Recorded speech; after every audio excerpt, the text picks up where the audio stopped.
Veiko tuli Role kliinikusse 1,5 aastat tagasi.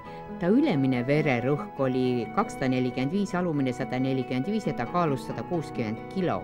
Tänaseks on Veiko vererõhk korras ja ta on alla võtnud 30 kilo tänu Role individuaalse toitumise programmile. Vereproovid ja peale sitä rääkis juokaa kohvit niin kauan kuin saatte. Aga no ikkagi mulle oli lubatud kohvi juua pärast ka, onneksi. Ja sit toituaineiden kanssa vain hakkasimme tekelemään ja paisti silmiseltä, että minulla on kehas liikaa paljon valkkuu. Et kaikki, missä oli paljon valkkuu siltävät toituaineet kelattiin minun taraan. Ja luomuliikutelu loppuun, niin liha ja karttulit enää ja kala ja karttulit samalla taltrikolla minun niin se ei ole. Oli se väga raske? No ensimmäinen alkuun, kun jutteltiin, että mitä tohi, mitä ei, se oli täys sokka. Aga perästi harjus tohutut ruttu erää. Ja nyt olen elänkin niin piti ja puolella minkin perrekonteen läpnä kuin siinä korvalla ja kaikki ovat jopa harjunut selläkaan, että me syön teistä muotina kuin teiset ihmiset. Millal see vererõhk mitmendal kuul hakkas nagu paremaks minema? No kuskil 8 kuut sellest ensimmäisestä vereproovista. Niin, ja se lankesi jarsku.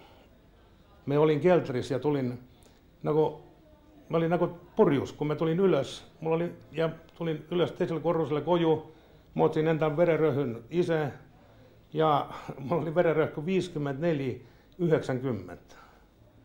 Ja se laski niin, vaikka minulla oli niin lihtinen parantaa sitä, että jättää syömättä tablettia. Ja nyt ilman ne tablettia mulla on vereröhk 75-115. Väga palju sõltub inimesest ja meil on tõesti vedanud, et sa oled sellise tubli iseloomuga, et sa said aru, et nüüd sõltub ka sinust midagi. Juttelin teiltä, kysytte miksi sä tulitte siihen programmiin. Mä juttelin teille, että äkkiä saat monen eluaastan juurteen. Ja nyt paistaa, että on saatut ka. Ja, no näet. Verenrõhun haigusesta on lahti saatut. No väga tore. Kroonilisesta verenrõhun haigusesta. Kas sa enam tablette ei võta? No enam ei ota. Nyt enam ei yhtäkin verenrõhutablettia enam. Huvitab, aga mida su arst räägib? No, arst ainult imestab. Et tegelikult ei ole võimalik, aga ikka on.